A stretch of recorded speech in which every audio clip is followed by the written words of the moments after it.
Hinawakan ko ng mahigpit ang maliit na kahon ng Patek Philippe na nakabalot sa asul na pelus.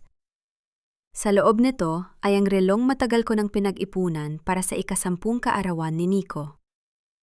Kahit 4 na taon na ang nakalipas mula nang iwan kami ni Mateo, sinisiguro ko pa rin na bawat tradisyong sinimulan niya para sa aming anak ay naipagpapatuloy ko. Ako ang tumatayong haligi at bubong, ang martir na biyuda na tinitiis ang bawat laet at pang-aalipusta ng pamilya Alcantara, mapanatili lamang ang dangal ng pangalang iniwan niya. Ngunit sa gitna ng karangyaan ng Ion Orchard sa Singapore, tumigil ang mundo ko nang marinig ko ang isang boses mula sa likuran ng mga mamahaling display. "Hon, huwag kang mag-alala tungkol sa mga account sa Maynila. Masyadong abala si Tessa sa pagganap bilang martir para mapansin na unti-unti ko nang nililinis ang pondo. Hayaan mo siyang magpakapagod para sa mommy. Doon naman siya magaling." Nanigas ang buong katawan ko. Ang boses na iyon, ang boses na gabi-gabi kong iniiyakan sa aking panaginip, ang boses na inaakala kong ibinaon ko na sa limot kasama ng 6 na talampakang lupa, ay buhay na buhay. At ang mas masakit, ang bawat salitang lumalabas sa bibig niya ay tila mga lason na direktang tumatama sa aking puso. Dahan-dahan akong lumingon, itinatago ang sarili sa likod ng isang malaking haliging marmol. Doon, nakita ko siya. Si Mateo Alcantara. Hindi siya mukhang taong dumaan sa isang malagim na aksidente. Maayos ang kanyang suot, masigla, at ang mas masakit, nakayakap sa kanyang braso ang isang babaeng mestiza na tila reyna kung ituring niya. "But Mateo, what if she finds out? 4 years of faking your death is a long time." Sagot ng babae habang humihitbi ng tawa. "Tessa is predictable, Isabella. She's too loyal, too stupidly in love with a ghost. By the time she realizes the truth, the Alcantara empire will be ours, and she'll be left with nothing but her precious dignity and a pile of debts." Sa eksaktong sandaling iyon, nag-vibrate ang cellphone ko. Isang tawag mula kay Secretary Elena, ang kanang kamay ng aking biyenan na si Doña Beatriz. "Madam Tessa," bungad niya nang sagutin ko ang tawag. Hindi man lang nag-abalang batiin ako. Pinatatanong ni Doña Beatriz kung bakit hindi mo pa pinipirmahan ang paglipat ng insurance claim ni Sir Mateo sa account ng kumpanya. "Kailangan na naming bayaran ang mga utang sa supplier. Huwag kang maging makasarili. Isipin mo ang legacy ng asawa mo." Isang gabi ng pagsasakripisyo, 4 na taon ng panilimos ng respeto, at libu-libong gabi ng pangungulila. Lahat ng iyon ay gumuho sa isang kisap mata. Pakiramdam ko ay may isang malaking kamay na sumasakal sa akin. Pilit akong ibinabaon sa katotohanang ang buong buhay ko ay isang malaking kasinungalingan na binuo ng mga taong pinagkatiwalaan ko. Ngunit sa halip na bumagsak ang aking mga luha, naramdaman ko ang isang kakaibang lamig na dumadaloy sa aking mga ugat. Ang tindi ng sakit ay napalitan ng isang kristal na linaw ng isip. Ang Tessa na marupok at madaling paikutin ay tila naglaho kasabay ng bawat tibok ng relo sa aking kamay. Hindi ako sumigaw. Hindi ako sumugod. Sa halip, inilabas ko ang aking cellphone at sinimulang i-record ang bawat galaw ni na Mateo at Isabella. Ang bawat hapos, ang bawat tawa, at ang bawat salitang nagpapatunay ng kanilang pagtataksil ay nakuha ko ng malinaw. "Madam Tessa, are you still there?" Muling pag-usisa ni Elena sa kabilang linya. "Sabihin mo kay Doña Beatriz," panimula ko. Ang boses ko ay kasing lamig ng hangin sa loob ng mall, na ang insurance claim ay mananatili sa akin. At tungkol sa mga utang ng Alcantara, hayaan niyo silang mabaon sa putik. Mula ngayon, wala na kayong makukuha sa akin kahit isang kusing. Pinatay ko ang tawag bago pa man siya makasagot. Tiningnan ko ang aking wedding ring, ang simbolo ng aking pagkaalipin sa isang huwad na alaala. Gamit ang aking nanginginig, ngunit determinadong mga daliri, hinubad ko ito at dahan-dahang inilapag sa ibabaw ng basurahan sa aking tabi. Hinarap ko ang aking refleksyon sa salamin ng botika. Wala nang bakas ng takot o pagdadalamhati. Ang nakikita ko na lamang ay isang babaeng handang sunugin ang mundong nagtangkasyang apakan. Dahan-dahan akong lumabas mula sa aking pinagtataguan at naglakad palapit sa kinaroroonan ni na Mateo. Hindi ako nagtago. Direkta akong dumaan sa harap nila.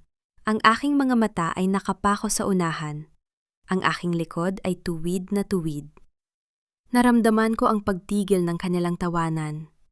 Naramdaman ko ang pagkabigla sa mga mata ni Mateo nang mamukhaan niya ang aking bulto.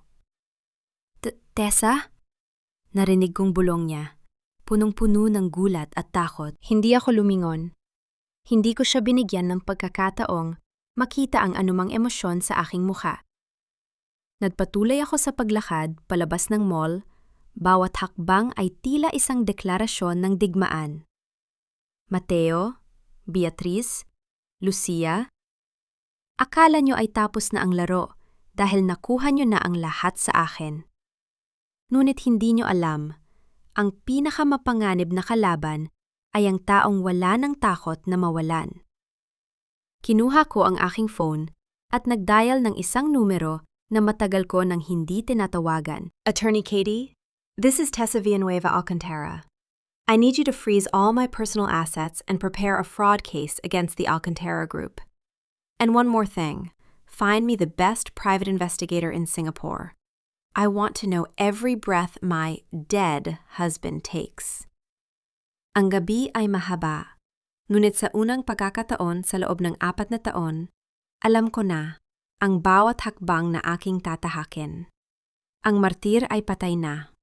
Ang reyna ay nagising na sa kanyang bangungot. Ang bawat hakbang ko sa makintab na sahig ng mansyong Alcantara ay tila tunog ng isang paparating na hatol.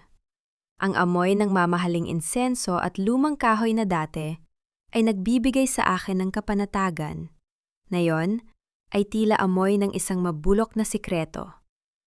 Hindi pa man ako nakakaayat sa ikalawang palapag, ay narinig ko na ang matigas at mapang-utos na boses ni Doña Beatriz mula sa engkantadang hagdanan. Narito na pala ang ating dahilang biyuda. Kumusta ang pagpapakasasa sa Singapore, habang ang kumpanyang iniwan ng anak ko ay unti-unting lumulubog sa utang? Dahan-dahan akong tumingala. Nakatayo si Doña Beatriz sa itaas. Ang kanyang mga kamay ay mahigpit na nakakapit sa hawakan ng hagdan, at ang kanyang mukha ay puno ng pangungutya. Sa tabi niya ay si Elena, na tila isang aninong laging handang sumunod sa bawat kumpas ng kanyang kamay. Hindi ako sumagot agad. Inilapag ko ang aking bag sa mesa at tiningnan siya ng diretso sa mga mata. Isang bagay na hindi ko kailanman ginawa nung mga panahong tinitingnan ko pa siya bilang ikalawang ina. Ang pera ko ang ginamit ko, Mami. Hindi ang pondo ng kumpanya. Kalmado kong sagot, bagamat ang bawat letra ay may talas ng isang labaha. Mami? Huwag mo akong matawag-tawag na Mami, Tessa. Wala ka ng karapatan sa pamilyang ito mula nang mamatay si Mateo. Bulyaw niya. Ang kanyang boses ay umalingaw-ngaw sa malawak na sala. At ang relong yon? Isang Patek Philippe para sa isang 10 taong gulang? Napakawalang kwenta mong ina. Ginagamit mo ang pera ng insurance ni Mateo para sa mga luho, habang ang kumpanya ay nangangailangan ng kapital. Lumapit siya sa akin. Ang bawat hakbang niya ay puno ng put. Makinig ka sa akin dahil ito na ang huling babala ko. Bukas na bukas, pirpirmahan mo ang waiver para sa insurance at ang turnover ng lahat ng shares ni Mateo sa akin. Kung hindi, kukunin ko si Nico. Patutunayan ko sa korte na hindi ka karapat-dapat na magpalaki ng isang Alcantara. Sisiguraduhin kong maging ang pangalan mo ay mabubura sa alaala ng batang iyon. Naramdaman ko ang pagbintig ng ugat sa aking sentido. Ang pagbabanta sa aking anak ay ang huling pagkakamaling magagawa niya. Ngunit sa halip na sumigaw, lumakad ako patungo sa kusina at kumuha ng isang tasa ng mainit na tsaa. Ibinalik ko ito sa sala at inilahad sa kanya ng may banayad na ngiti. Masyadong mainit ang ulo niyo, Doña Beatriz. Uminom muna kayo. Wika ko. Sa tindi ng galit, hinampas niya ang aking kamay upang itapon ang tasa. Ngunit bago pa man ito tuluyang bumagsak at mabasag sa sahig, mabilis ko itong nasalo sa hangin nang hindi natatapon ang kahit isang patak ng mainit na likido. Ang aking mga mata ay nanatiling nakapako sa kanya, malamig at walang takot. Dahan-dahan kong ibinaba ang tasa sa mesa. Huwag niyo nang sayangin ang enerhiya niyo sa pananakot. Tungkol naman sa bahay na ito. Ang bahay na ito ay pag-aari ng mga Alcantara, pagputol niya. At ilalabas ko ang mga gamit mo sa kalsada bago matapos ang linggong ito. Kinuha ko ang isang folder mula sa aking bag at inilapag ito sa harap niya. Basahin niyo ang pahina 4, artikulo 7. Ang lupang kinatatayuan ng mansyong ito ay hindi kailanman naging bahagi ng kumpanya. Ito ay nakapangalan sa akin, bilang regalo ni Don Alejandro bago siya pumanaw. Kung mayroon mang kailangang lumayas dito, hindi ako iyon. Nakita ko ang pagpula ng kanyang muka. Ang kanyang mga labi ay nanginginig sa hindi maipaliwanag na galit. Ang kanyang kapangyarihang dati ay tila hindi matitibag ay unti-unti nang nagkakaroon ng mga lamat sa harap ng aking katotohanan. You snake! Bulalas niya. Ngunit ang kanyang boses ay tila nawawalan na ng dating lakas. Ako ang ahas? O kayo ang mga buitreng naghihintay lang na mamatay ang sarili ninyong dugo para makapagnakaw? Tanong ko habang dahan-dahang lumalapit sa kanya, sapat na para maramdaman niya ang init ng aking hininga. Alam ko ang bawat sentimong nawawala sa kumpanya, Doña Beatriz. At alam ko rin na ang insurance ni Mateo ay hindi para sa kumpanya, kundi para sa mga utang niyo sa sugal sa Macau. Bago pa siya makasagot, isang mabilis na katok sa pintuan ang nagpatigil sa aming tapatan. Isang tauhan ng mansyon ang pumasok na may dalang isang itim na sobre. Madam, may nag-iwan po nito sa gate para daw po kay Madam Tessa. Kinuha ko ang sobre at binuksan ito sa harap nila. Sa loob ay may isang piraso ng papel na may mga ginupit na letra mula sa diaryo. Alam ko ang ginawa niyo sa aksidente ni Mateo. Ang wad na bangkay ay hindi mananatiling nakabaon. Naramdaman ko ang panunuyo ng aking lalamunan. Hindi ko alam kung sino ang nagpadala nito, ngunit ang isang sulyap ko kay Doña Beatriz ay sapat na para makita ang isang bagay na hindi ko inakalang makikita ko sa kanyang mga mata. Takot. Isang matinding takot na tila may malalim na ugat. Tiningnan ko siyang muli. Ang aking mukha ay tila isang maskarang gawa sa porselana. Mukhang hindi lang ako ang may sikreto sa bahay na ito, Doña Beatriz. At sisiguraduhin kong bago lumubog ang araw, ang bawat kasinungalingang itinayo niyo ay guguho sa paanan ko. Iniwan ko siyang nakatayo doon, hindi makapagsalita at nanginginig. Sa bawat hakbang ko paakyat sa silid ni Nico, isa lang ang nasa isip ko. Hindi lang si Mateo ang nagtaksil sa akin. Ang buong pamilyang ito ay isang malaking bitag at sisiguraduhin kong sila ang unang mahuhulog sa hukay na kanilang hinukay. Hindi pa man natatapos ang gulo sa pagitan namin ni Doña Beatriz, ay narinig ko na ang mahina at tila nag-aalalang boses ni Lucia sa bukana ng aking silid. Si Lucia Mendoza, ang babaeng itinuring kong kapatid sa loob ng mahigit 10 taon. Siya ang laging nariyan para punasan ang aking mga luha noong mga gabing tila guguho na ang mundo ko dahil sa pangungulila kay Mateo. Tessa, are you okay? Narinig ko ang sigawan niyo ni Tita Beatriz sa ibaba. I'm so worried about you, girl. Wika niya habang mabilis na lumalapit sa akin para yumakap. Naramdaman ko ang init ng kanyang bisig, ngunit sa pagkakataong ito, tila balat ng ahas ang dumidikit sa aking balat. Malamig, madulas, at puno ng lason.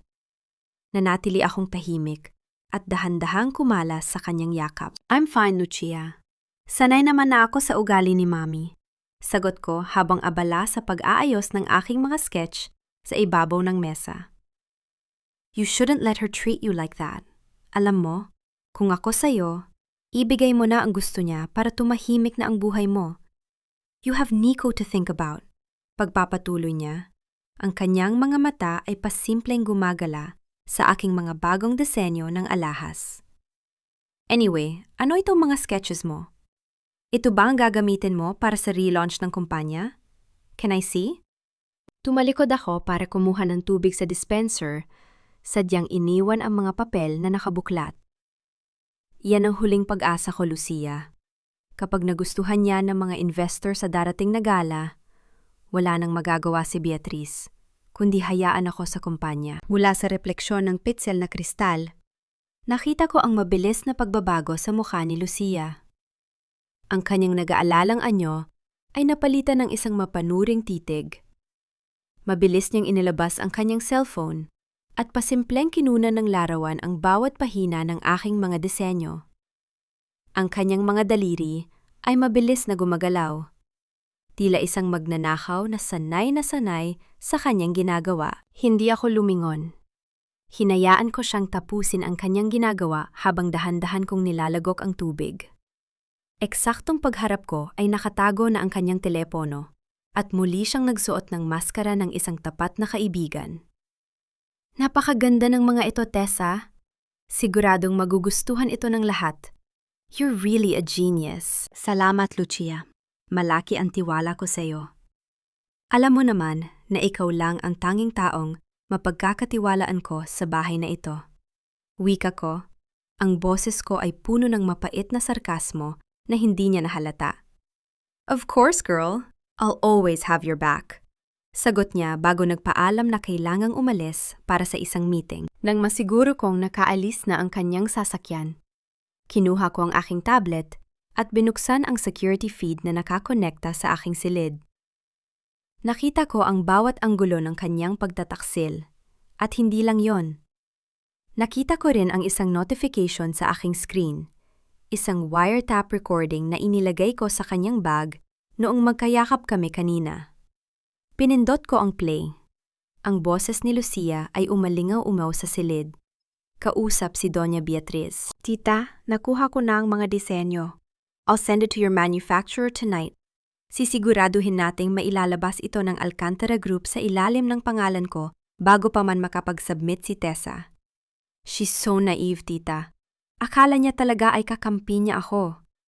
Poor Tessa, wala siyang kaalam-alam na matagal na nating niluluto ang pagpapatalsik sa kanya. Isang malamig na ngiti ang sumilay sa aking mga labi. Pinagmasdan ko ang aking mga sketch sa mesa. Ang mga disenyong kinunan niya ng larawan ay mga disenyong sadyang ginawa ko para sa kanya. Mga disenyong may nakatagong depekto sa istruktura at gumagamit ng mga elementong pag-aari ng isang foreign designer na kilala sa pagiging agresibo sa copyright lawsuits. Gagawin mo akong tuntungan para sa ambisyon mo, Lucia? Sige, umakyat ka. At kapag nandoon ka na sa tuktok, ako mismo ang magpuputol ng hagdan mo. Bulong ko sa hangin. Lumakad ako patungo sa bintana at pinagmasdan ang papalubog na araw. Ang bawat tao sa paligid ko ay tila may hawak na kutsilyo sa likod ng kanilang mga ngiti.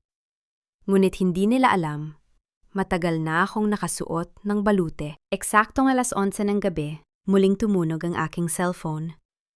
Isang hindi kilalang numero. Pagkasagot ko ay walang nagsalita sa kabilang linya. Tanging mabigat na paghinga lamang ang naririnig ko sa gitna ng katahimikan ng gabi. Sino ito? Matigas kong tanong. Kung gusto mong malaman ang totoo tungkol sa asawa mo. Isang boses ng lalaki ang sumagot. Ang tono ay puno ng misteryo at babala. Pumunta ka sa sementeryo ng San Lorenzo mamayang hating gabi. Mag-isa ka lang. Kung hindi, hinding-hindi mo malalaman kung bakit kailangang mamatay ng isang taong buhay pa. Naputol ang tawag. Nanatili akong nakatayo sa gitna ng madilim na silid. Ang aking puso ay tumitibok ng mabilis, ngunit ang aking isip ay nananatiling matalas. Alam kong ito ay maaaring isang bitag. Maaring ito na ang katapusan ko. Ngunit kinuha ko ang aking susi ng sasakyan at ang aking baril na nakatago sa ilalim ng unan. Hindi ako papayag na mamatay ng dilat ang mga mata sa kasinungalingan. Ang sementeryo ng San Lorenzo sa gitna ng hating gabi ay tila isang kaharian ng mga anino. Ang bawat yabag ng aking sapatos sa tuyong damo ay lumilika ng isang mahinang tunog na tila nagbibigay babala sa katahimikan ng paligid. Hindi ako natatakot sa mga patay. Ang mas kinatatakutan ko ay ang mga buhay na nagpapanggap na may konsensya habang unti-unti akong nilalamon ng kanilang mga kasinungalingan. Sa gitna ng kadiliman, isang figura ang dahan-dahang lumitaw mula sa likod ng isang malaking mausoleo. Itinaas ko ang aking kamay, handang kunin ang baril sa aking bag. Ngunit agad akong tumigil nang mamukhaan ang matalas na anyo ni Attorney Katie Reyes. Masyado kang matapang para pumunta rito ng mag-isa, Tessa, bati niya. Ang kanyang boses ay malamig, ngunit may halong respeto. Inabot niya sa akin ang isang makapal na asul na envelope. Narito ang hinahanap mo. Ang tunay na autopsy report at DNA analysis mula sa labas ng bansa, hindi ang minanipulang bersyon na ibinigay sa iyo ni Doña Beatriz. Pinuksan ko ang envelope gamit ang ilaw ng aking cellphone. Habang binabasa ko ang bawat linya, tila may isang malaking kamay na pumipiga sa aking baga. Ang bangkay na kinilala namin, 4 na taon na ang nakalilipas. Ang bangkay na iniyakan ko hanggang sa mawalan ako ng malay, ay hindi kay Mateo.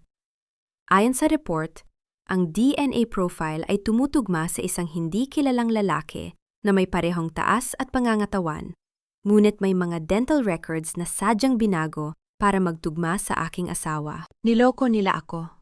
Bulong ko, ang aking boses ay gumaralgal. Hindi dahil sa lungkot, kundi dahil sa nag-aalab na pot. 4 na taon akong nagluksa para sa isang taong hindi naman pala naroon. Hindi lang iyon, Tessa, dagdag ni Katie, habang itinuturo ang isang pirma sa ibaba ng dokumento. Ang nagbadali sa proseso ng paglilibing at nag-utos na huwag nang buksan pa ang kabaong ay si Doña Beatriz. Ginamit niya ang kapangyarihan ng Alcantara Group para patahimikin ang coroner. Pinagtakpan niya ang pagtakas ni Mateo kapalit ng pagkontrol sa lahat ng ari-arian. Isang biglang alaala ang pumasok sa aking isip. Ang huling gabi bago ang tinaguriang aksidente.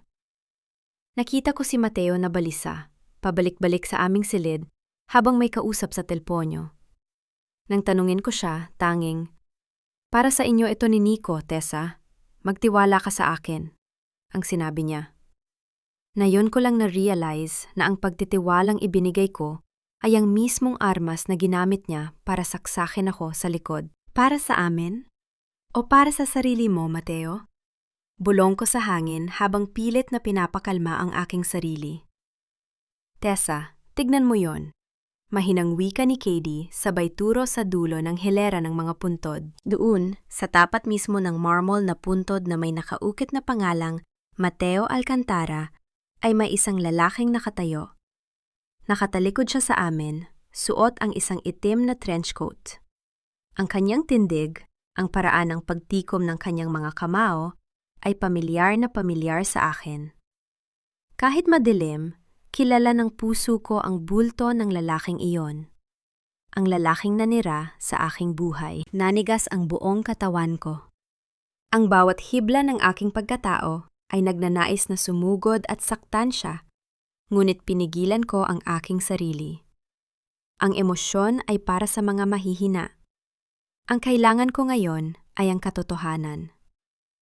Dahan-dahan kaming lumapit ni Katie, sinisiguradong hindi kami lumilika ng anumang ingay sa ibabaw ng mga tuyong dahon.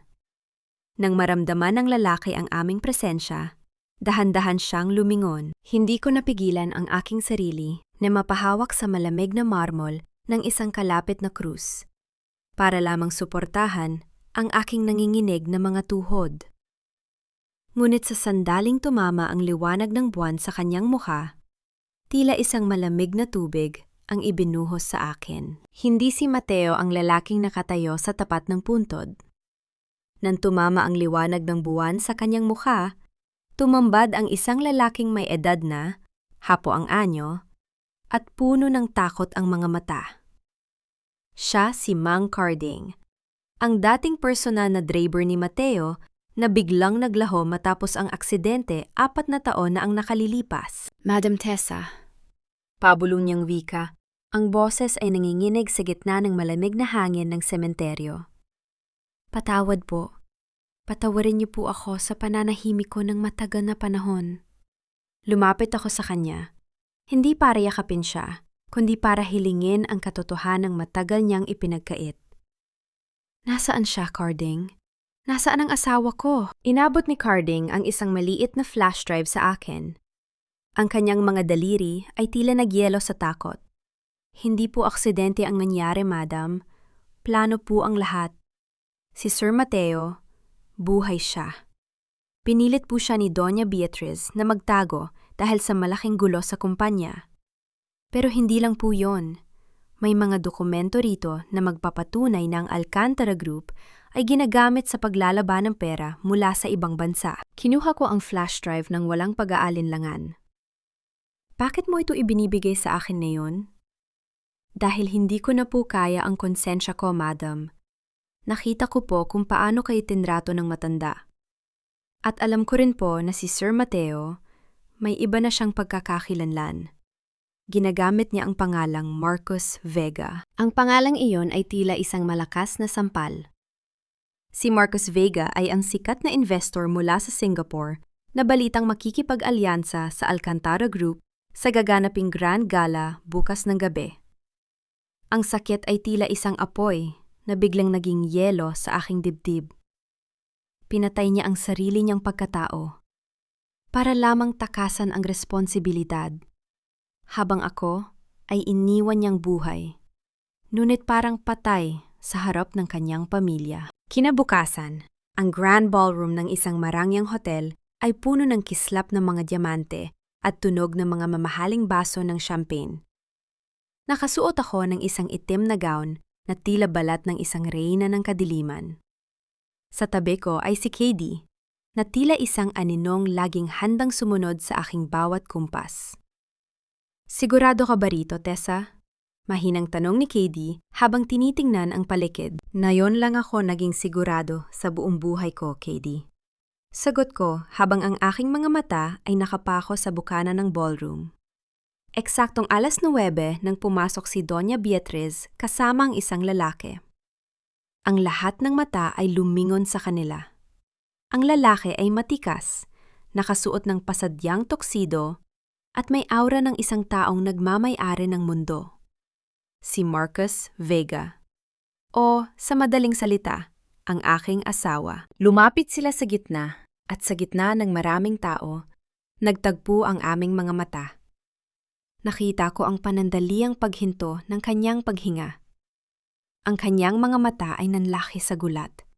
Ngunit mabilis din siyang nakabawi at nagsuot ng isang mapanlinlang na ngiti. Doña Beatriz, sino itong napakagandang ginang? Tanong ni Mateo o Marcos.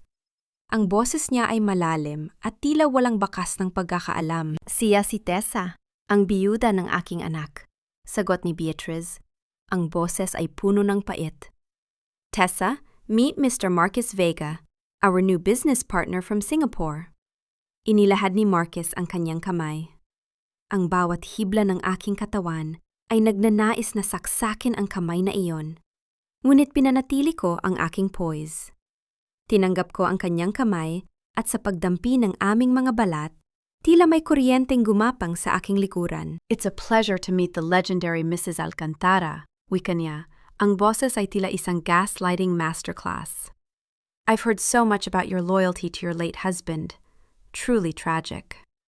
Lumapit ako ng bahagya sa kanya. Sapat na para maramdaman niya ang lamig ng aking presensya. Loyalty is a rare commodity these days, Mr. Vega, especially when people prefer to play dead rather than face the consequences of their actions. Nakita ko ang paggalaw ng kanyang panga. Pinilit niyang tumawa ng mahina. You have a very sharp wit, Mrs. Alcantara. Maybe we can discuss business later. I'm sure you're interested in the future of the company. Business? Nuumiti ako ng tipid. Isang ngiting hindi umabot sa aking mga mata. Oh, I'm more than interested. I'm invested. Sa sandaling iyon, dumaan ang isang waiter na may dalang mga inumin. Huminto ako at tiningnan si Marcos ng diretsyo. Ang bawat salitang bibitawan ko ay tila isang dahan-dahang pagbaon ng patalim sa kanyang dibdib. By the way, Mr. Vega, panimula ko, ang boses ko ay sapat na para marinig ng mga taong malapit sa amin. Ang bango ng pabango mo, isang pasadyang scent mula sa Grasse, France. Yan din ang amoy ng asawa ko. Bago siya mabulok sa ilalim ng lupa, sandaling tumigil ang mundo para sa kanya. Ang kanyang mga mata ay tila naging isang bukas na aklat ng takot at pagkabahala. Ngunit bago pa siya makasagot, ang malakas na tunog ng mikropono mula sa entablado ay umagaw sa atensyon ng lahat. Nakatayo dun si Doña Beatriz, nakaniti ng buong ningning. Ladies and gentlemen, tonight is a historic night for the Alcantara Group.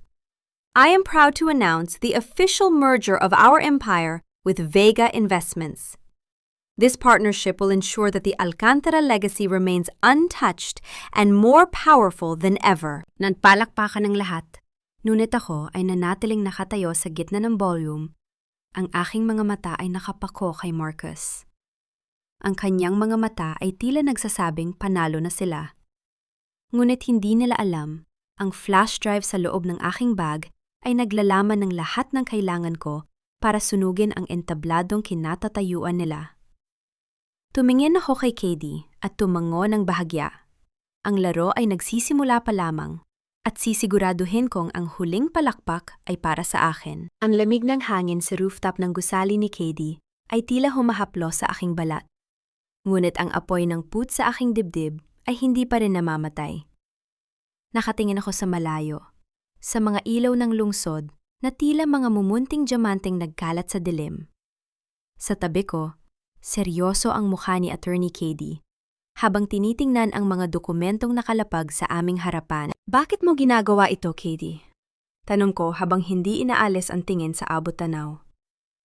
Hindi sapat ang bayad ko para sa pangalib na tinatahak mo laban sa mga Alcantara. Sandaling tumigil si Katie at uminom ng kanyang kape. Dahil ang dugo ng mga Alcantara na dumadaloy sa mga ugat ko ay ang mismong sumpang nais kong wakasan, Tessa. Ako ang anak sa labas ni Don Alejandro. Ako ang lihim na itinago, ang anak na binayaran para manahimik, habang si Beatriz at ang kanyang anak ay nagpapakasasa sa karanyaan. Lumingon ako sa kanya, hindi makapaniwala. Ang malamig at propesyonal na abogadang nasa harap ko ay may mas malalim palang sugat kaysa sa akin. Sa sandali ngayon, naramdaman ko ang isang matibay na ugnayan. Kami ang mga itinapon, ang mga ginamit, at ang mga kinalimutan. Kung gayon, pareho tayo ng hangarin, wika ko. Ang boses ko ay matatag at puno ng determinasyon. Gusto kong makita ang pagbagsak ng imperyong itinayo nila sa ibabaw ng ating mga luha. Dito na namin binuo ang Operation Black Widow. Gamit ang aking insurance money at ang mga sikretong account na binuo ko ng palihim sa Singapore, sinimulan naming bilhin ang mga shares ng Alcantara Group sa ilalim ng iba't ibang pangalan ng mga shell companies. Unti-unti, tila isang gagambang naghahabi ng sapot sa dilim, kinukubkob namin ang kumpanya nang hindi nila nalalaman. Pag-uwi ko sa mansyon, sinalubong ako ng katahimikan ng gabi. Ngunit sa pagdaan ko sa tapat ng aking library, napansin ko ang isang aninong gumagalaw sa loob. Dahan-dahan kong pinihit ang pintuan nang hindi lumilika ng anumang tunog. Doon ko nakita si Lucia. Nakaluhod siya sa harap ng aking vault, pilit na binubuksan ng dial nito gamit ang mga numerong marahil ay nakuha niya sa aking mga lumang sulat. Ang kanyang mga kamay ay nanginginig at ang pawis ay butil-butil sa kanyang noo. Gusto mo ba ng tulong, Lucia? Malamig kong tanong mula sa pintuan.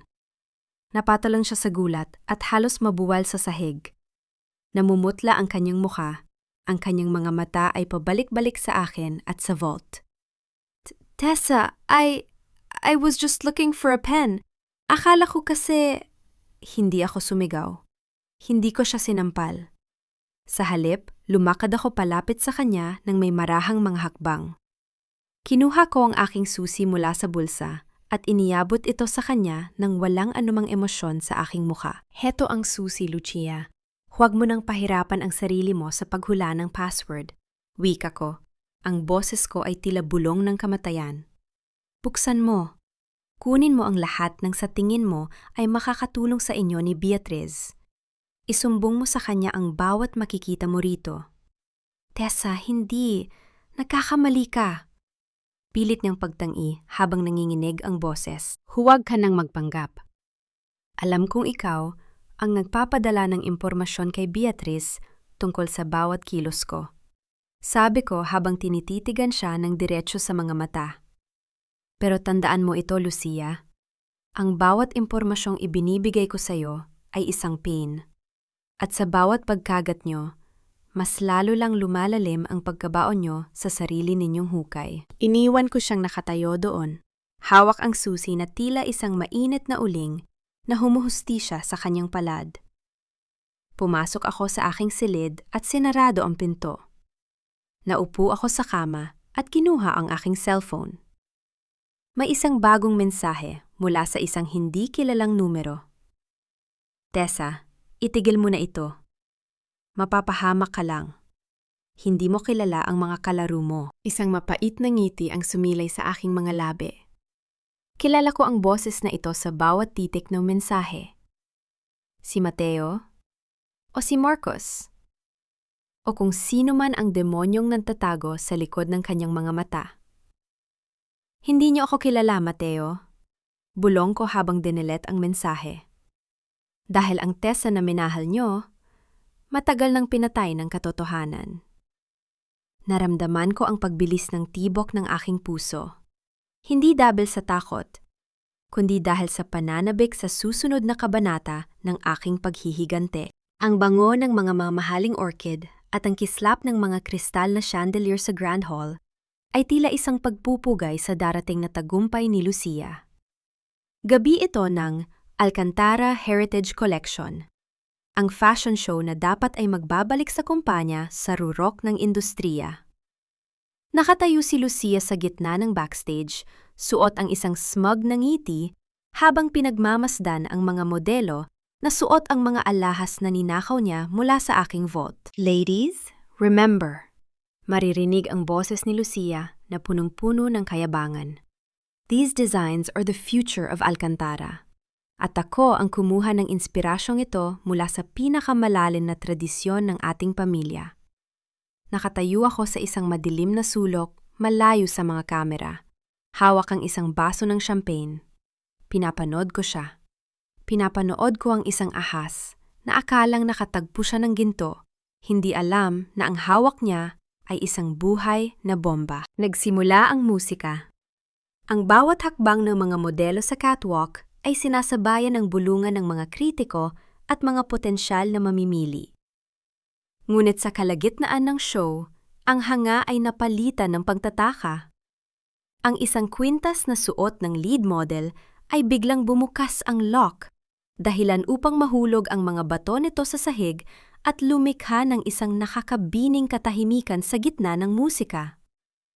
Hindi lang yon, ang disenyo ng pangunahing tiara ay biglang kinilala ng isang sikat na fashion blogger sa harapang hanay.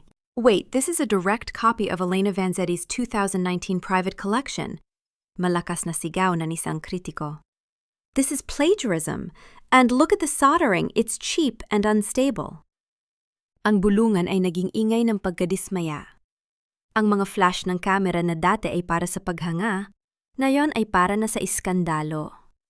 Nakita ko si Doña Beatriz sa front row. Ang kanyang mukha na dati ay puno ng garbo ay unti-unting naging maputla, tila isang bangkay na muling nabuhay sa gitna ng kahihiyan. Ang hiya, ang pinakamasakit na parusa para sa isang Alcantara, ay kasalukuyang lumalamon sa kanya ng buo. Mabilis silang nagtago sa backstage matapos ang disaster. Sumunod ako ng dahan-dahan, tila isang aninong hindi nararamdaman. Pagpasok ko sa dressing room, ang malakas na tunog ng isang sampal ang bumate sa akin. "You stupid girl!" sigaw ni Beatriz. Ang kanyang daliri ay nanginginig sa tindi ng galit habang nakaturo kay Lucia. "Sabi mo ay siguradong sayo ang mga disenyong ito. Ngayon, Ang pangalan ng Alcantara ay kasing dumi na ng putik.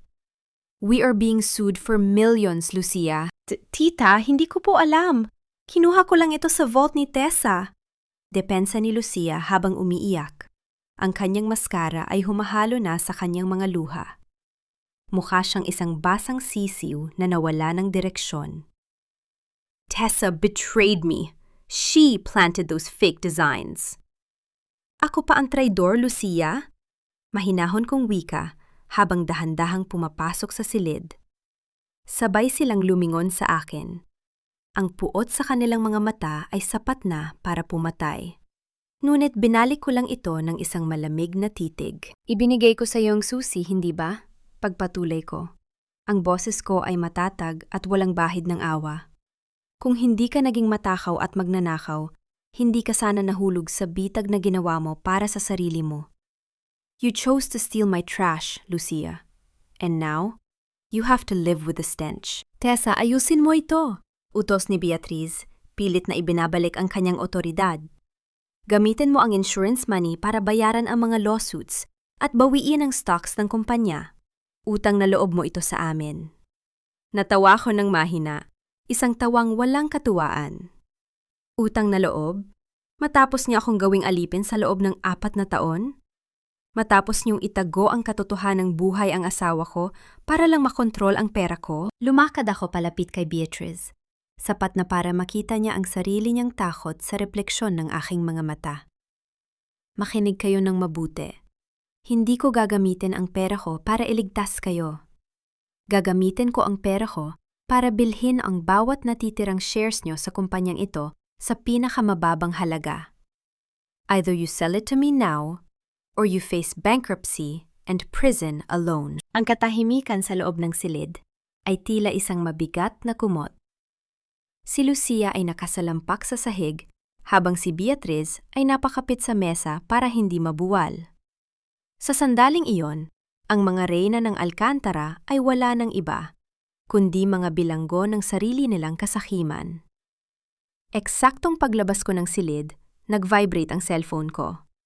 Isang maikling mensahe mula kay Mateo. Tessa, itigil mo na ito. Mapapahamak ka. Hindi lang sina Mommy at Lucia ang kalaban mo. You have no idea what's coming. Tiningnan ko ang screen at naramdaman ang isang kakaibang kaba sa aking dibdib. Ngunit hindi ako hihinto. Hinawakan ko ang aking bag at naglakad palabas ng gusali kung saan ang ulan ay nagsisimula ng pumatak sa tuyong semento. Ang mansyong Alcantara ay tila isang malaking libingan sa gitna ng malakas na buhos ng ulan. Pinatay ko ang lahat ng ilaw sa sala. Tanging ang liwanag na lamang mula sa mga kidlat ang nagbibigay ng anyo sa mga mamahaling muebles na dati ay sumisimbolo sa aking pagkakulong. Alam ko ang mangyayari ngayong gabi. Ang pain na inilatag ko, ang balitang nawawala si Nico, ay sapat na para pilitin ang isang duwag na lumabas sa kanyang pinagtataguan. Hindi nagtagal, ang malakas na pagpreno ng isang sasakyan sa labas ang bumasag sa katahimikan ng gabi. Sinundan ito ng mabilis at mabigat na mga hakbang patungo sa pintuan. Nang bumukas ang pinto, pumasok ang isang lalaking basang-basa ng ulan. Ang kanyang muka ay puno ng takot at pag-aalala. Si Marcus Vega. Tessa, nasaan si Nico? Sigaw niya. Ang kanyang boses ay nanginginig. Nakuha ko ang mensahe mo. Anong nangyari? Nanatili akong nakaupo sa gitna ng kadiliman. Hawak ang isang baso ng alak na hindi ko naman iniinom. Mr. Vega, bakit ka napasugod dito sa gitna ng gabi para sa isang batang hindi mo naman kaano-ano? Hindi ba dapat ay nasa isang business meeting kakasama ang bago mong fiancé? Lumapit siya sa akin. Ang bawat hakbang niya ay lumilika ng basang tunog sa sahig. Tessa, stop this. This isn't the time for games. Nasaan ang anak ko? Dahan-dahan akong tumayo. Ang bawat hibla ng aking pagkatao ay nagnanais na sumigaw. Ngunit pinanatili ko ang aking boses na kasing lamig ng ulan. Ang anak mo? Patay na ang ama ni Nico. 4 na taon na ang nakalilipas. Ang ama niya ay isang bayani na namatay para sa pamilya niya. Hindi isang oportunista na nagtatago sa likod ng ibang pangalan habang hinahayaan ang kanyang asawa na mabulok sa kahihiyan. "Tessa, it's me. It's Mateo," budalas niya. Ang kanyang mga kamay ay humahawak sa aking balikat. "Ginawa ko lang ang lahat para protektahan kayo. Ang sindikato, ang mga utang ni Mommy. Kailangan kong mawala para hindi kayo madamay." Inalis ko ang kanyang mga kamay nang may matinding pandidiri. "Proteksyon? Ang tawag mo ba sa pagpanunood sa akin habang nilalait ako ng nanay mo ay proteksyon? Ang tawag mo ba sa pagpayag na ituring akong basura ng mga kaibigan mo ay proteksyon? Mateo, pinanood mo akong mamatay araw-araw sa loob ng 4 na taon. At ngayon, ay sasabihin mong ginawa mo yon para sa akin?" "I had no choice!" pagsisigaw niya. Ang kanyang mga mata ay nagsisimula ng mangilid ang luha. "I had to gather evidence. I had to destroy the people who were using the company for illegal trades." "You had a choice to trust me," sagot ko. Ang bawat salita ay tila isang hatol. "You had a choice to be a father. Pero mas pinili mong maglaro ng tadhana." Safe si Nico. Kasama siya ni Katie sa isang lugar na hinding-hindi niyo mahahanap, kahit ikaw o ang nanay mo. Sa sandaling iyon, ang tunog ng isang mabilis na pagkasanang baril ang umalingaw-ngaw sa loob ng silid. Mula sa itaas ng hagdanan, bumaba si Doña Beatriz. Ang kanyang buhok ay gulo-gulo. Ang kanyang mga mata ay puno ng pagkabaliw. At ang kanyang kamay ay nanginginig habang nakaturo ang baril sa akin. "Ikaw," bulong ni Beatriz, ang boses niya ay puno ng pot. "Ikaw ang sumira sa lahat. Dahil sa'yo, nawala ang kumpanya. Dahil sa'yo, nalaman ng lahat ang mga sikreto ko. You took my son away from me once, and now you're taking my legacy." "Mommy, ibaba mo ang baril!" sigaw ni Mateo, pilit na humaharang sa pagitan namin. Tapos na ang laro. Alam na ni Tessa ang lahat. "Hindi pa tapos!" sigaw ng matanda. Ang kanyang tawa ay tila isang tunog mula sa impyerno. "Kung hindi mapupunta sa akin ang Alcantara, walang makikinabang dito. Lalong-lalo na ang ahas na ito." Tumingin ako sa dulo ng baril nang walang anumang takot. Ang bawat segundo ay tila tumigil. Nakita ko ang desperasyon sa mga mata ni Beatriz at ang pagsisisi sa mga mata ni Mateo. Sa gitna ng kaguluhang ito, isa lang ang naramdaman ko. Kalayaan. "Sige, Beatriz," haman ko. Ang aking boses ay kalmado at mapang-asar. "Pindutin mo ang gatilyo. Patunayan mo sa lahat na ikaw ang tunay na pumatay sa pangalan ng Alcantara. Pero bago mo gawin yan, siguraduhin mong nakatingin ang mga pulis na kanina pa nakapalibot sa mansyong ito." Isang malakas na kulog ang bumanaag sa langit, kasabay ng biglang pagbukas ng mga ilaw ng mansyon mula sa labas, na nagpaliwanag sa buong sala. Ang anino ni Beatriz ay humaba sa dingding, tila isang halimaw na wala ng matataguan. Ang asul at pulang, liwanag mula sa mga sasakyan ng pulis, ay tila sumasayaw sa mga pader ng mansyon, isang mabalasik na pagtatapos sa madilim na gabi ng mga Alcantara. Nakita ko ang unti-unting pagbaba ng kamay ni Doña Beatriz habang ang mga awtoridad ay mabilis na pumasok at kinuha ang baril mula sa kanya.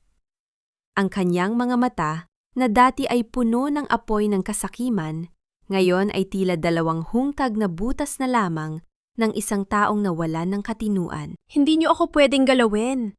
Ako ang reyna ng mga Alcantara!" sigaw niya habang pilit na kinakaladkad palabas ng mga pulis. Ang bawat salita niya ay tila isang desperadong pagkapit sa isang mundong gumuhona. Hindi ko siya tiningnan ng diretsyo. Sa halip, ibinaling ko ang aking paningin kay Mateo na nakatayo pa rin sa gitna ng sala, basang-basa at tila isang ligaw na kaluluwa. Ang bawat patak ng tubig mula sa kanyang suot ay tila sumasagisag sa bawat luhang inaksaya ko para sa kanya. "It's over, Mateo," wika ko. Ang boses ko ay walang bahid ng galit, tanging ang tuyot na katotohanan lamang. Mabubuhay ka muli sa mata ng batas, ngunit sa buhay ko, mananatili kang isang alaala ng isang pagkakamali. Kinabukasan, ang boardroom ng Alcantara Group ay tila isang arena ng mga mandirigma. Ang mga board members ay balisa. Ang bulungan ay tila tunog ng mga bubuyog na naghahanap ng bagong reyna. Nakaupo si Lucia sa isang sulok, pilit na itinatago ang kanyang mukha, habang si Beatriz ay wala na roon. Isang bakanteng upuan na tila naghihintay ng bagong magmamay-ari. Eksaktong 10:00 nang bumukas ang malaking pintuan. Pumasok ako kasama si Attorney Katie. Suot ang isang matingkad na pulang power suit na tila isang babala. Ang bawat hakbang ko ay may bigat na otoridad. Ang bawat titig ko ay tila isang talim na humahati sa hangin. Anong ginagawa mo rito, Tessa? Tanong ng isang board member. Ang boses ay puno ng pagtataka. This is a closed-door meeting for major shareholders only. Ngumiti ako ng bahagya at naupo sa dulo ng mahabang mesa. Ang posisyong dati ay inuupuan ni Beatriz. Kung gayon, nasa tamang lugar ako.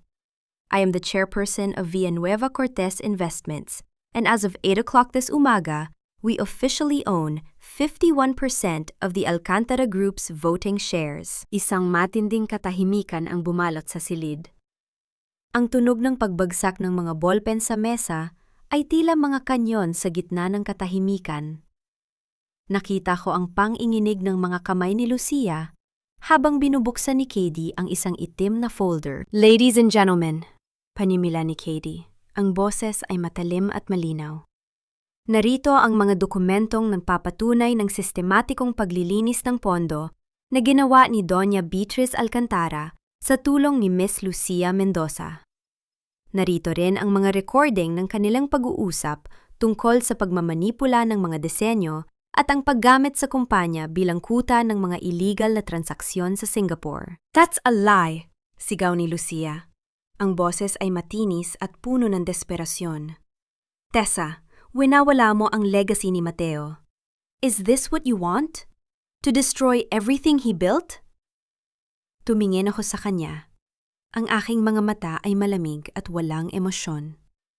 Ang legacy ni Mateo? Yan ba ang tawag niyo sa pagtatago ng isang buhay na tao para lang makakuha ng pera sa insurance? O ang paggamit sa pangalan niya para pagtakpan ang inyong mga krimen? Piniti ko ang aking daliri at ang malaking monitor sa dingding ay bumanaag. Doon, lumitaw ang muka ni Mateo sa loob ng isang interrogation room. Nagtatapat ng lahat ng kanyang nalalaman tungkol sa kanyang ina at sa mga kasabwat nito. Ang bawat salitang lumalabas sa kanyang bibig ay tila mga pako na bumuon sa kabaong ng ambisyon ni Lucia. Hindi lang si Beatriz ang mananagot dito. Pagpapatuloy ko habang tumatayo at lumalakad palapit kay Lucia. Ang bawat sentimong ninakaw nyo, ang bawat disenyong nilapastangan nyo, ay may katapat na pananagutan. Guards, please escort Miss Mendoza out. Ang mga pulis ay naghihintay na sa lobby. Nakita ko ang pagbagsak ng balikat ni Lucia. Ang kanyang mga luha ay hindi na nakakuha ng anumang awa mula sa mga taong nasa loob ng silid. Habang kinakaladkad siya palabas, ang bawat hagulgol niya ay tila musika ng katarungan sa aking pandinig. Hinarap ko ang mga natitirang board members. Mula ngayon, ang Alcantara Group ay isa sa ilalim sa isang malawakang restructuring. Ang bawat kurakot ay aalisin, at ang bawat lamat ay aayusin. At tungkol kay Mateo Alcantara, tumigil ako ng sandali. Ang aking puso ay tumibok ng marahan. Siya ay haharap sa batas para sa falsification of documents at insurance fraud. Hindi ko siya ililigtas.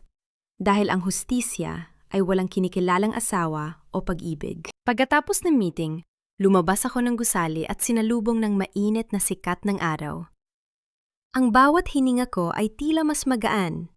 Ang bawat hakbang ay tila isang sayaw ng tagumpay.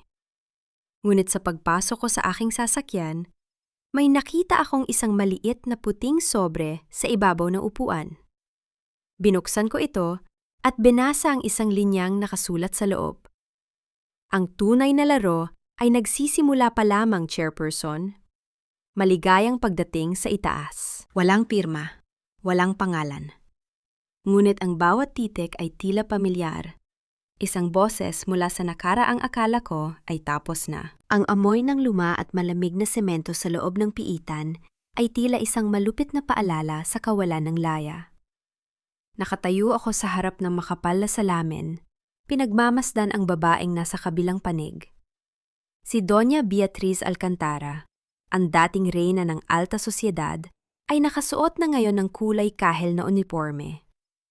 Wala na ang kanyang mga mamahaling iyas, wala na ang kanyang maayos na buhok, at ang kanyang mga mata ay puno nga lamang ng pait at pagkatalo. Narito ka ba para panuurin akong ganito, Tessa? Ang kanyang boses ay naging paos, tila bawat salita ay may kasamang buhangin.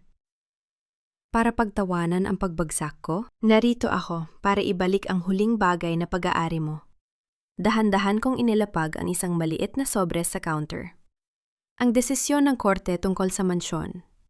Ibinenta ko na ito sa isang foundation para sa mga biktima ng domestic abuse. Mula ngayon, ang bawat sulok ng bahay na ginawa mong impyerno ay magiging kanlungan na ng mga taong nais magsimulang muli. Nakita ko ang panginginig ng kanyang mga labi. Ang huling simbolo ng kanyang kapangyarihan ay tuluyan ng naglaho. You are heartless! Wala kang utang na loob sa pamilyang nagbigay sa'yo ng lahat. Binigyan niyo ako ng sakit, Beatriz, at ibinalik ko sa inyo ang katotohanan. Tumayo ako ng walang anumang emosyon. Huwag kang mag-alala tungkol kay Lucia. Nakita ko siya kanina sa kabilang building. Mukhang hindi siya sanay sa pagkain dito. Mas lalong hindi siya sanay na wala siyang mautusan. Hindi ko na hinintay ang kanyang sagot. Ang tunog ng aking mga takong sa sementadong sahig ay tila isang martilyo na nagtatakip sa kabanata ng aking buhay kasama siya. Paglabas ko ng detention center, nakita ko si Mateo na nakatayo sa ilalim ng isang puno, pantay ng isang pulis. Pinayagan siyang lumabas ng sandali para sa huling pag-uusap bago ang kanyang formal na paglilipat sa city jail. Ang kanyang mukha ay puno ng pagsisisi. Ang kanyang mga mata ay tila nagmamakaawa para sa isang tingin na puno ng pag-ibig. Tessa, mahina niyang tawag. Is there really no way? For the sake of Nico, huwag mong gamitin ang anak ko para sa kaligtasan mo, Mateo. Ang boses ko ay kasing lamig ng bakal. I've explained everything to Nico. He's a smart boy. He knows his father made choices, and now he's facing the consequences. I will not teach him that love is an excuse for betrayal and lies. I loved you, Tessa. I still do. Pilik niyang pag-abot sa aking kamay. Ngunit mabilis akong umatras. No, Mateo. You loved the power you had over me. You loved the fact that I was waiting for a ghost while you were out there living a new life. Tiningnan ko siya ng diretso. Ang bawat salita ko ay tila isang dahan-dahang pagbutol sa aming huling ugnayan. Ang Mateo na minahal ko ay namatay 4 na taon na ang nakalilipas. At ang Marcos Vega na kaharap ko ngayon, he's just a stranger facing fraud charges. Tumalikod ako at naglakad patungo sa aking sasakyan. Narinig ko ang mahina niyang pagtawag sa aking pangalan, ngunit hindi ako lumingon. Ang bawat hakbang ko ay tila isang paglayas mula sa isang nasusunog na gusali. Hindi mo na kailangang tignan ang bawat gamit na natupok ng apoy. Bumalik ako sa aking opisina sa Alcantara Group, na tatawagin na ngayong Villanueva Global Group. Inilapag ko ang aking bag at tiningnan ang huling dokumento sa aking mesa. Isang pirma na lamang, at ang lahat ng koneksyon ko sa nakaraan ay tuluyan ng mapuputol. Ngunit bago ko hawakan ang panulat, napansin ko muli ang puting sobre na natanggap ko kahapon. Ang misteryosong mensahe na nagsasabing, ang laro ay nagsisimula pa lamang. Pumasok si Katie. Ang kanyang muka ay seryoso habang hawak ang isang tablet. Tessa, we found out who sent the letter. It wasn't an enemy. It was a message from the law firm of Don Alejandro. It seems your father-in-law left a secret trust fund, not for Beatriz or Mateo, but for you and Nico. Pero may isang kondisyon. Ano yon? Tanong ko habang nakakunot ang noo. Kailangan mong harapin ang taong nagtatago sa anino ng kumpanya sa loob ng 20 taon. Ang tunay na mastermind sa likod ng illegal trades na sinubukan ding imbestigahan ni Mateo. Wika ni Katie, ang kanyang boses ay puno ng babala. Hindi pa tapos ang lahat, Tessa. Mas malalim ang ugat ng kasamaang ito kaysa sa inaakala natin. Hinawakan ko ang panulat at mabilis na nilagdaan ang dokumento. Tumingin ako sa refleksyon ko sa bintana, isang babaeng matatag, walang takot, at handang lumaban. Kung gayon, sabihin mo sa kanila na handa na ako. Bulong ko sa hangin. Dahil sa pagkakataong ito, hindi na ako ang biktima. Ako na ang batas. Ang bawat pahina ng dokumentong iniwan ni Don Alejandro ay tila isang tinig mula sa hukay, nagbabala sa mga sikretong pilit ibinaon ng panahon. Nakaupo ako sa loob ng aking sasakyan, pinagmamasdan ang isang lumang mansyon sa labas ng Maynila. Ito ang lugar kung saan nakatago ang huling piraso ng puzzle. Ang kuta ng taong tinatawag nilang The Architect. Tessa, sigurado ka ba rito? Tanong ni Katie habang mahigpit ang hawak sa kanyang tablet. Ayon sa records, ang taong ito ang nagmamanipula ng lahat ng offshore accounts ng Alcantara Group sa loob ng 20 taon. Kahit si Doña Beatriz ay tila sunod-sunuran sa kanya. Hindi tayo titigil hanggang hindi natatapos ang lahat, Katie. Sagot ko habang dahan-dahang binubuksan ang pinto ng sasakyan. Ang takot ay para lamang sa mga taong may itinatago. At ako? Wala na akong ibang hangad kundi ang kaligtasan ni Nico at ang ganap na pagbagsak ng mga aninong ito. Ang paglakad ko patungo sa pintuan ng lumang mansyon ay tila isang pagtungo sa kuta ng isang kaaway. Ang bawat kalansing ng aking mga susi at ang mahinang pagaspas ng hangin sa mga puno ay tila nagbibigay ng babala. Pagpasok ko sa loob, ang amoy ng lumang papel at mamahaling tabako ang bumati sa akin. Sa gitna ng silid, nakaupo ang isang lalaking may uban na ang buhok, ngunit may matalas na paningin. Si Dr. Arnaldo Valeriano, ang matagal ng family doctor at pinagkakatiwala ang kaibigan ni Don Alejandro. Ang akala ng lahat ay isang simpleng manggagamot lamang siya. Ngunit ang mga dokumentong hawak ko ay nagsasabing siya ang utak sa likod ng wad na pagkamatay ni Mateo. Maupo ka, Tessa, wika ni Dr. Arnaldo. Ang kanyang boses ay kalmado at tila walang bahid ng kaba. Inaasahan ko na ang pagdating mo. Masyado kang matalino para hindi mahanap ang daan patungo rito. Diretsuhin niyo na ako, Doktor. Wika ko habang naupo sa tapat niya, ang aking likod ay tuwid na tuwid. Kayo ang tumulong kay Mateo na pekiin ang kanyang kamatayan. Kayo ang nagmamanipula kay Beatriz para magpatuloy ang illegal na daloy ng pera. Bakit?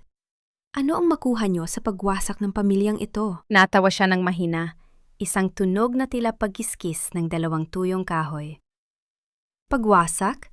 Tessa, ginawa ko ito para iligtas ang kumpanya. Si Alejandro ay mahina. Si Mateo ay mas lalong mahina. Kailangan ng Alcantara Group ng isang taong may bakal na kamay. Ngunit hindi ko inaasahan na ikaw, ang babaeng itinuring naming dekorasyon lang sa mansyon, ang siyang gigiba sa lahat. Inilabas niya ang isang papel mula sa kanyang drawer. Heto ang Secret Trust Fund. 10 milyon na sapat para mabuhay ka at si Nico sa ibang bansa nang hindi na iniisip ang kumpanya. Kunin mo ito, Tessa. Umalis ka na. Hayaan mo akong ayusin ang gulo na iniwan ni Beatriz at Mateo. Tiningnan ko ang tseke ng walang anumang pagnanasa. Isang mapait na ngiti ang sumilay sa aking mga labi. Inaalok niyo ako ng suhol para manahimik? Akala niyo ba ay katulad niyo ako na ang halaga ay nasusukat lamang sa pera? Dahan-dahan akong tumayo at lumapit sa kanya. Hindi ko kailangan ang pera niyo. Ang kailangan ko ay ang inyong pag-amin. At huwag niyo nang subukang itago ang recording device sa ilalim ng mesa niyo. Dahil ang bawat salitang binitawan niyo kanina ay live-streamed na sa opisina ng National Bureau of Investigation. Nakita ko ang biglang pagpula ng kanyang mukha. Ang kanyang mapayapang anyo ay napalitan ng isang mabalasik na galit. You little brat! Akala mo ba ay ganun ng kadali iyon? Hawak ko ang bawat koneksyon sa gobyerno. Sisiguraduhin kong hindi ka makakalabas ng buhay sa mansyong ito. Sa sandaling iyon, ang tunog ng malakas na pagpihit ng mga kandado at ang mabibigat na yabag ng mga bota ang umalingaw-ngaw sa labas ng silid. Ang pintuan ay bumukas ng marahas at pumasok ang mga operatiba ng NBI kasama si KD. Dr. Arnaldo Valeriano, you are under arrest for money laundering, fraud, and conspiracy to commit murder. Wika ng pinuno ng mga operatiba. Tumingin ako sa doktor na ngayon ay pinapiringan na ang mga kamay. Ang kanyang kapangyarihan ay naglaho ng parang usok sa hangin. Ang katotohanan ay tila isang malakas na ulan, doktor. Maaring mabasa ka, ngunit sa huli, malilinis nito ang lahat ng dumi. Paglabas ko ng mansyon, naramdaman ko ang malamig na simoy ng hangin sa aking muka. Ngunit bago ako makasakay sa sasakyan, isang pamilyar na anino ang nakita ko sa di kalayuan. Isang lalaking, nakasuot ng uniforme ng preso, binabantayan ng mga gwardya. Si Mateo. Pinayagan siyang sumama para magturo ng ebidensya laban sa doktor para sa pagbawas ng kanyang sentensya. Nagtagpo ang aming mga mata. Wala na ang galit sa aking puso. Tanging ang malalim na awa na lamang para sa isang lalaking nawala ng lahat dahil sa takot. Tessa, bulong niya habang dumadaan sa harap ko. Patawad, para sa lahat. Hindi ako sumagot. Tumango lamang ako ng bahagya at pumasok sa loob ng sasakyan. Ang kabanata ng aking buhay, kasama ang mga alkantara, ay tuluyan ng natapos. Ang bawat sugat ay nagsisimula ng maghilom, at ang bawat luhang ibinuhos ko ay naging pundasyon ng aking bagong lakas. Saan tayo, Chairperson? Tanong ni KD habang nakangiti. Kay Nico. Sagot ko habang nakatingin sa abot tanaw kung saan ang araw ay nagsisimula ng sumikat.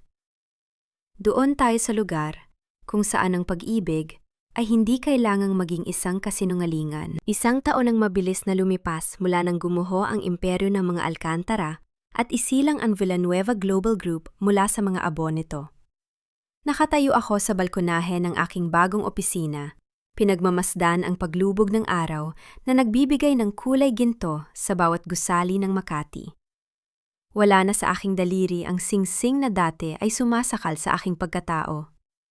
Ang bawat hininga ko ngayon ay hindi na puno ng bigat ng pagpapanggap, kundi ng tamis ng tunay na kalayaan. Sa loob ng isang taon, natutunan ko na ang katarungan ay hindi laging dumarating sa paraang inaasahan natin. Si Doña Beatriz ay nananatili sa loob ng piitan, unti-unting kinakain ng sarili niyang mga alaala at ng katahimikang dati ay kinatatakutan niya. Nabalitaan ko mula kay KD na madalas siyang nakikipag-usap sa mga pader, pilit na naguutos sa mga aninong hindi naman sumasagot. Si Lucia naman, matapos mawalan ng lahat ng ari-arian, ay nagtatrabaho ngayon sa isang maliit na patahian sa probinsya, malayo sa kinang ng mga diamanteng pilit niyang ninakaw. Ang hiya na dati ay ginamit nila laban sa akin ay siya na ngayong naging habambuhay nilang bilangguan. Si Mateo ay patuloy na nagsisilbi ng kanyang sentensya. Pinayagan ko siyang makita si Nico, minsan sa isang buwan, sa ilalim ng mahigpit na pagbabantay. Sa tuwing nagtatagpo ang aming mga mata, nakikita ko ang pagnanais niyang bumalik sa dati. Ang mga liham niya na puno ng pagsisisi, na madalas ay hindi ko na binubuksan. Pinatawad ko na siya. Hindi dahil nararapat siya sa aking patawad, kundi dahil ayaw ko nang magdala ng anumang bigat sa aking puso. Ngunit ang pagpapatawad ay hindi nangangahulugan ng pagbabalik. Ang pag-ibig na sadyang pinatay ng pagtataksil ay hindi na muling mabubuhay pa. Nabalik ang aking diwa nang marinig ko ang mahinang pagbukas ng pinto. Pumasok si Nico, ang aking anak na ngayon ay mas masigla at puno ng liwanag ang mga mata. Kasunod niya si KD, na nananatiling aking pinakamatibay na sandigan at partner sa negosyo. Mommy, are you ready? The gala is about to start. Wika ni Nico habang masayang lumalapit sa akin. Hinawakan ko ang kanyang maliit na kamay at doon ko naramdaman ang tunay na tagumpay. Hindi ito tungkol sa dami ng shares o sa laki ng kumpanya, kundi sa kakayahang protektahan ang mga taong mahal ko nang hindi nawawala ang aking sarili. Sa bawat babaeng nakikinig sa aking kwento, isa lang ang nais kong iwanan sa inyo. Huwag kayong matakot na sunugin ang mga tulay na nag-uugnay sa inyo sa mga taong sumisira sa inyong halaga. Ang pagiging martir ay hindi isang parangal. Ito ay isang tanikala. Ang tunay na NTC o Strong Filipina ay hindi iyong hindi nasasaktan, kundi iyong marunong tumayo mula sa sakit, gamitin ang kanyang talino, at itayo ang sariling kaharian nang hindi umaasa sa mga pangakong mapanira. Ang pag-asa ay hindi matatagpuan sa pagbabalik ng nakaraan, kundi sa tapang na harapin ang bukas, nang mag-isa, ngunit puno ng dangal. Ang utang na loob ay dapat ibigay sa mga taong tunay na nagmamahal, at ang pinakamalaking utang na loob na dapat nating bayaran ay sa ating sarili, ang karapatang maging malaya, maging masaya, at maging buo muli. Dahan-dahan kaming naglakad ni Nico patungo sa elevator. Habang sumasara ang pinto, nakita ko ang aking refleksyon sa makintab na bakal. Nakita ko si Tessa Villanueva, isang ina, isang leader, at isang babaeng hindi na muling paapi sa anumang kasinungalingan. Sa labas, ang mga ilaw ng lungsod ay nagsisimula ng magningning, tila mga saksi sa aking bagong pagsisimula. Ang laro ng tadhana ay tapos na, at sa pagkakataong ito, ako na ang nagsusulat ng sarili kong wakas.